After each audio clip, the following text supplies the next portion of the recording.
Bem, hoje vamos estar realizando a leitura do capítulo 14.2 do livro do Anton Howard, volume 2, que trata do segundo cálculo da graduação de Engenharias, Economia, Matemática. E esse capítulo vai tratar das integrais duplas em regiões não retangulares, desde seu cálculo até sua definição teórica, geométrica e espacial. No início do capítulo, a gente é apresentado algumas situações onde a gente não vai ter só uma integral, mas sim duas concatenadas, que a gente vai chamar de iteração. Essa junção de duas integrais é chamada iteração. E onde a gente tinha a variável de integração, ou seja, o dy ou dx, a variável que ocorreria a integração em relação a ela, a gente vai ter então dy dx ou dx dy. A gente vai ver que a ordem desses fatores vai importar na construção das nossas integrais. O primeiro exemplo vai trazer algumas integrais duplas que podem ser resolvidas facilmente com os métodos de integração já conhecidos. É só importante lembrar que você deve começar do fator de integração mais interior, ou seja, na letra A do exemplo 1 vai ser dy, então você deve integrar primeiro a função em relação a y para depois partir para o dx, integrá-la e aplicar os limites de integração, que seriam x ao quadrado e menos.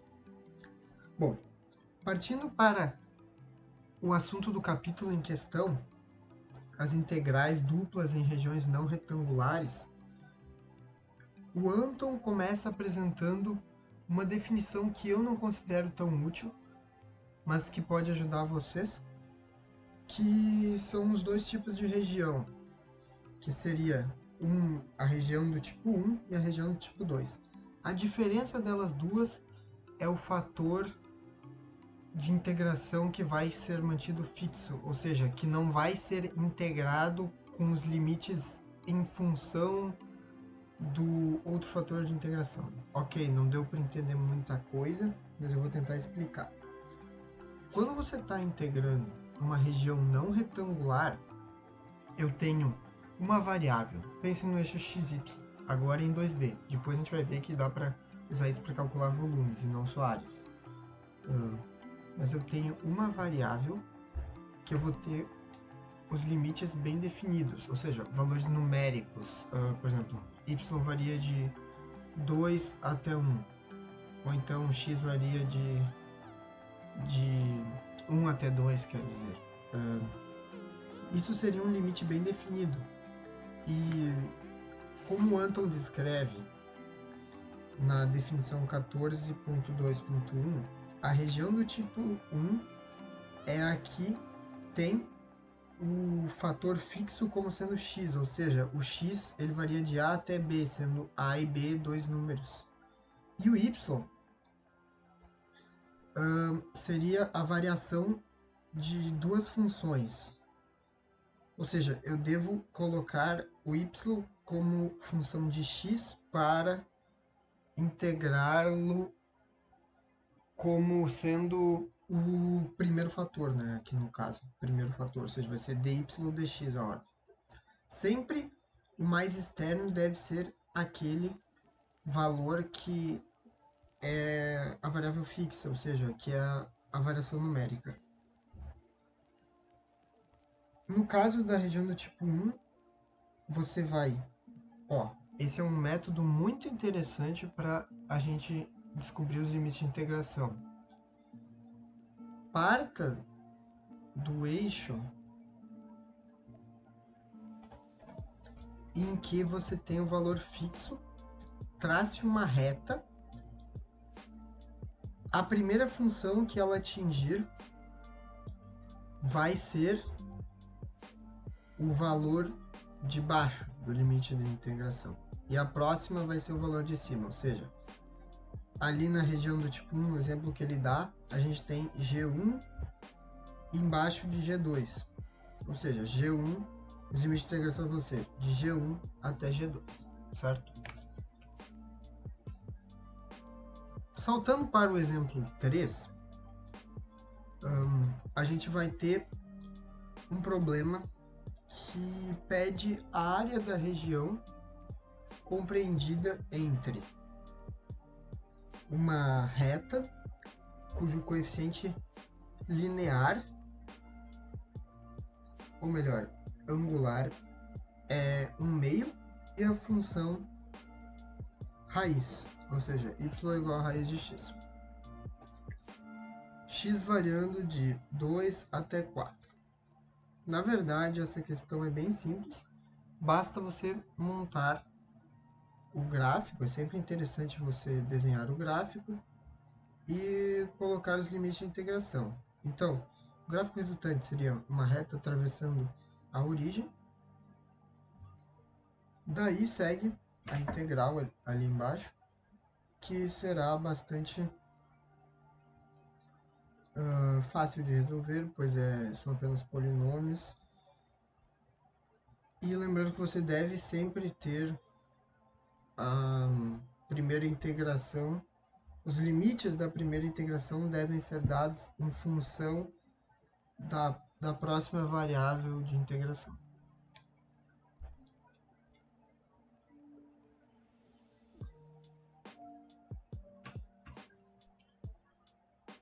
Agora, partindo para o exemplo 4, a gente vai ter uma região R,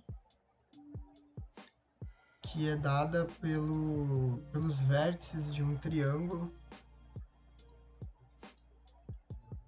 que estão em 2 e 3, menos 2 e 3, mas esse triângulo é dado pela reta y igual a menos x mais 1 e y igual a x mais 1.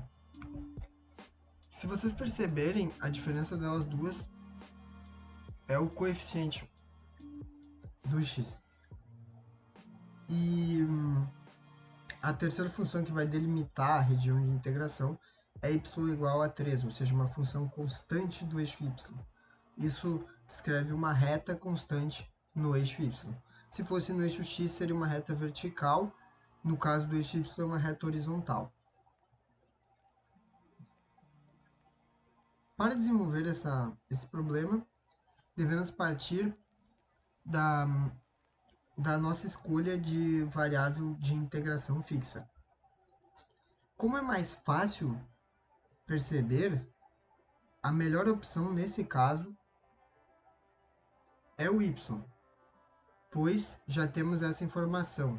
Na verdade, ele parte de 1, que é o coeficiente linear, creio eu. O ponto que as retas cruzam o eixo y é o mesmo, na verdade. E o máximo que pode ser atingido por y é 3, que é a reta constante que delimita o triângulo. Bom, a partir disso, nós podemos escrever na ordem dx dy.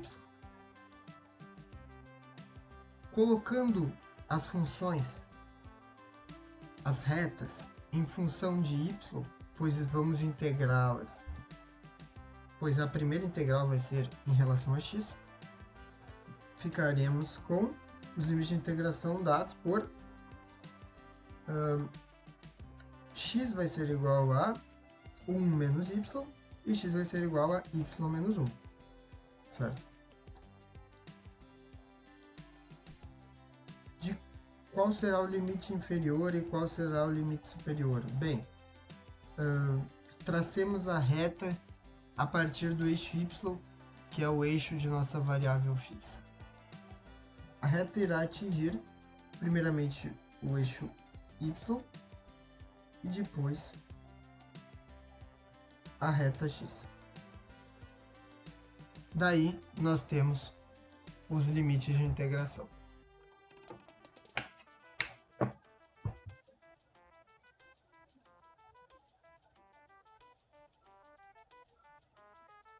Nesse caso, como as retas são, na verdade, espelhadas no eixo Y, a gente deve partir da reta que está no x negativo até a reta que está no x positivo. Mas não é estritamente necessário isso, porque você pode integrar, por exemplo, de 0 até a função y igual a x mais 1. Espero que vocês estejam acompanhando, tá? É estritamente necessário que você acompanhe. Beleza? Eu posso partir da reta y, né? Que seria x igual a 0. A reta y é a reta x igual a 0.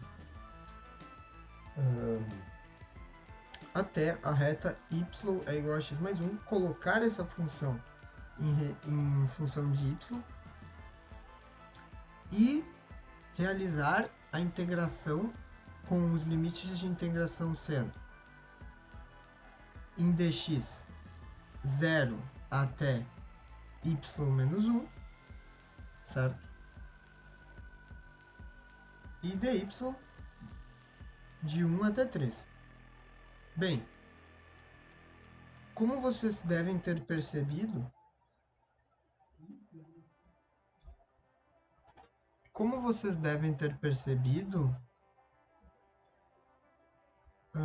isso vai apenas abranger metade do triângulo.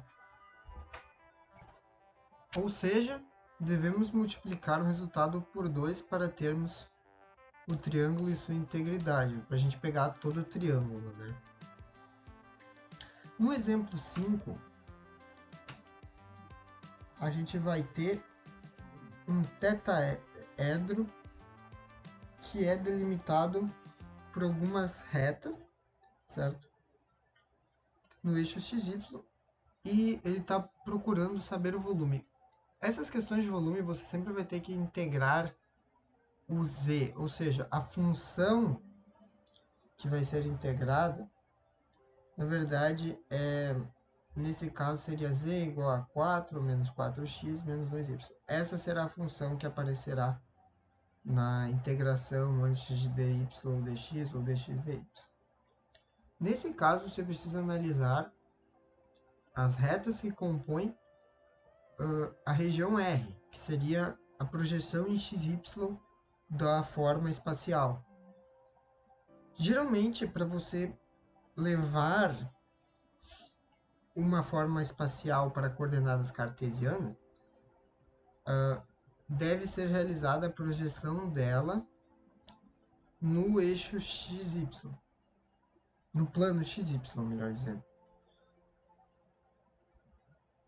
E a partir disso, você terá a ideia da área da região que compõe, da área da base, na verdade, que irá descrever aquela forma espacial, aquela forma com volume em 3D, né?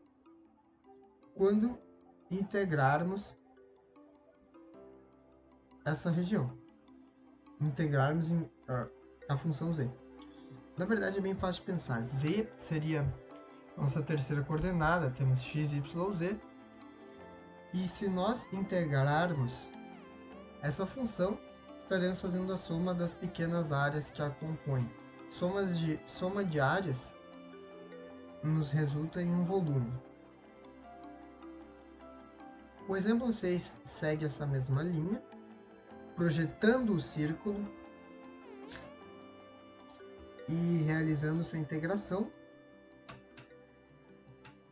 Lembrando que no círculo, os limites de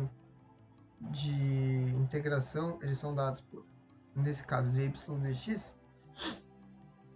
Nós precisamos isolar o x ou y na equação da circunferência, que é dada por x ao quadrado mais y ao quadrado vai ser igual a raio ao quadrado. E a partir daí você descobre os limites de integração.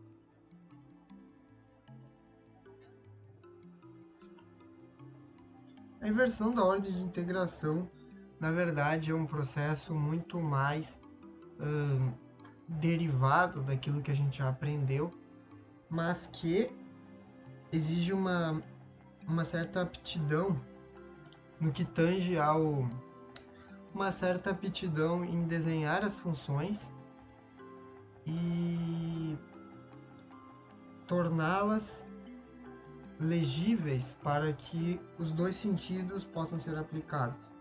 Ou seja,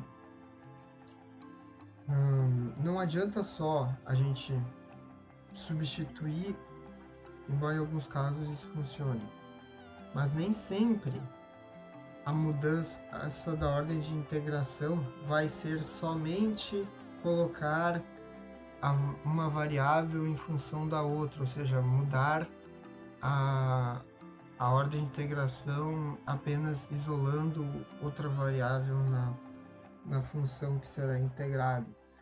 Mas sim, muitas vezes a gente vai precisar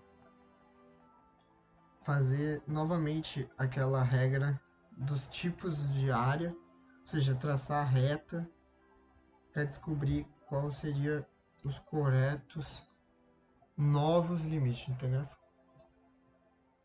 Bom, com isso a gente pode dizer que estamos acabando o capítulo. A gente vai ter ainda a ideia de que essas funções de integração dupla vão estar calculando uma área, mas isso é bastante inato, a ideia. E quando a gente multiplica por z, a gente vai ter a altura. A altura vezes a área. Ou seja, a gente vai ter o volume do sólido. Mas, em resumo, é isso.